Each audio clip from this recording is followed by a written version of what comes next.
Hello everyone, દ્રષ્ટિસ cooking ટૂરમાં આપ સૌનું સ્વાગત છે। આજે આપણે ભરેલા મરચાંનો સંભારો બનાવીશું। તો ચાલો બનાવવાનું શરૂ કરીએ। તો તેના માટે મેં અહીં 200 ગ્રામ આવા મોટી સાઇઝના જે મરચાં આવે તે લઈ લીધા છે। આ મરચાંને આપણે પાણીથી ધોઈને કોરા કરી લીધા છે અને ત્યારબાદ તેમાં કટ લગાવીને અંદરથી આપણે બિયા અને નસોનો ભાગને દૂર કરી લઈશું અને આવી રીતે આપણે સાફ કરી લઈશું।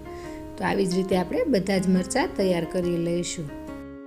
ત્યારબાદ આપણે મરચાંનો મસાલો તૈયાર કરી લઈએ। તો તેના માટે આપણે એક મિક્સર જાર લઈ લઈશું। તેમાં આપણે અડધો કપ સિંગદાણા, એક મોટી ચમચી આખી વરિયાળી અને એક ચમચી આપણે અજમા ઉમેરી દઈશું અને તેને આપણે મિક્સર ચાલુ બંધ કરીને આવી રીતનો પાવડર તૈયાર કરી લઈશું। આ પાવડરને આપણે એક પ્લેટમાં કાઢી લઈશું।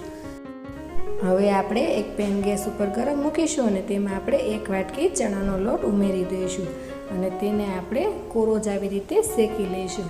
આપણે લોટ શેકતી વખતે ગેસની ફ્લેમ સાવ ધીમી રાખીશું અને લોટને આપણે 10થી 12 મિનિટ માટે ધીમા ગેસે આવી રીતે શેકી લઈશું। જેમ જેમ આપણો લોટ શેકાતો જશે તેમ તેમ તેમાંથી સુગંધ આવવા લાગશે અને તેનો કલર પહેલાં કરતાં થોડો બદલાઈ જશે। આપણે લોટને આવી રીતે એકદમ સરસ બદામી રંગનો થાય ત્યાં સુધી શેકવાનો છે। તમે જેમ જેમ લોટ શેકતા જશો તેમ તે તમને હળવો લાગતો જશે। જો તમને મારી રેસિપી ગમતી હોય તો મારી ચેનલને સબસ્ક્રાઈબ કરવાનું ના ભૂલશો અને સાથે બેલ આઇકનમાં જઈને ઓલનું બટન જરૂરથી દબાવજો, જેથી કરીને તમને મારા નવા વિડીયોની નોટિફિકેશન મળતી રહે। તો હવે આપણો લોટ એકદમ સરસ શેકાઈ ગયો છે। તો ગેસ ઓફ કરી દઈશું અને લોટને આપણે નીચે ઉતારી લઈશું અને આપણું પેન અને લોટ બંને ગરમ હોય ત્યારે તેમાં આપણે સિંગદાણાનો તૈયાર કરેલો પાવડર ઉમેરી દઈશું, જેથી તે પણ થોડો શેકાઈ જાય। હવે આપણે તેમાં 2 મોટી ચમચી દળેલી ખાંડ ઉમેરી દઈશું અને સાથે આપણે સ્વાદ પ્રમાણે મીઠું, અડધી ચમચી જેટલો હળદર પાવડર, 1 ચમચી ધાણા જીરું પાવડર, અડધી ચમચી જેટલો ગરમ મસાલો ઉમેરી દઈશું અને આ બધી જ વસ્તુઓને આપણે સારી રીતે મિક્સ કરી દઈશું, જેથી આપણા મસાલા એકદમ સરસ લોટ સાથે ભળી જાય। હવે આપણું મિશ્રણને આપણે થોડું ઠંડુ થવા દઈશું। આપણું મિશ્રણ હવે ઠંડુ થઈ ગયું છે। તેને આપણે આવી રીતે હાથેથી જોઈએ તો તે આપણને ગરમ નથી લાગી રહ્યું। તો આ સમયે આપણે તેમાં અડધી વાટકી સમારેલા લીલા ધાણા અને 2 ચમચી જેટલું તેલ ઉમેરી દઈશું અને બધું જ સારી રીતે મિક્સ કરી લઈશું। તો હવે આપણો મસાલો એકદમ સરસ મિક્સ થઈ ગયો છે। જો તમારે આ મસાલાને સ્ટોર કરીને રાખવો હોય તો તમે ફ્રીજમાં આ મસાલાને 1 મહિના સુધી સ્ટોર કરીને રાખી શકો છો। ત્યારબાદ હવે આપણે તેમાં 1 લીંબુનો રસ ઉમેરી દઈશું। જો તમારે મસાલાને સ્ટોર કરીને રાખવો હોય તો લીંબુનો રસ અને લીલા ધાણા પછીથી ઉમેરવાના। તો હવે આપણા મસાલા સારી રીતે મિક્સ કરી દઈએ। મસાલો આપણે હાથમાં લઈએ તો બંધાઈ જવો જોઈએ। તો આવો મસાલો તૈયાર થાય એટલે આપણે તેને મરચાંમાં સારી રીતે ભરી દઈશું। આવી જ રીતે આપણે બધા જ મરચાંને ભરી લીધા છે।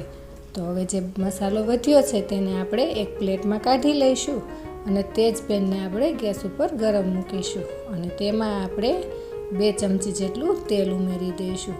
આપણું તેલ ગરમ થાય એટલે આપણે તેમાં મરચાંને આવી રીતે ગોઠવી દઈશું।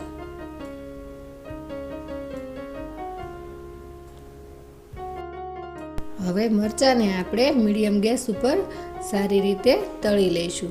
આપણે થોડી વારે મરચાંને આવી રીતે પલટાવતા રહીશું અને બધી જ બાજુ સારી રીતે તળી લઈશું। મરચાં સરસ તળાઈ જાય એટલે આવી રીતે હાથમાં થોડું પાણી લઈને તેને આપણે મરચાં ઉપર છાંટીશું અને ત્યારબાદ ઢાંકણ દઈને 1 થી 2 મિનિટ માટે તેને ચડવા દઈશું।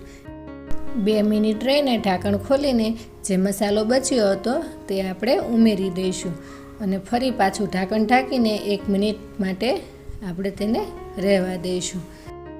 હવે 1 મિનિટ બાદ આપણે મસાલાને મરચાં સાથે સારી રીતે મિક્સ કરી દઈશું અને આપણા મરચાં તૈયાર થઈ ગયા છે। તો ગેસ ઓફ કરી દઈશું અને એક સર્વિંગ પ્લેટ લઈને તેમાં આપણે મરચાંને સર્વ કરીશું।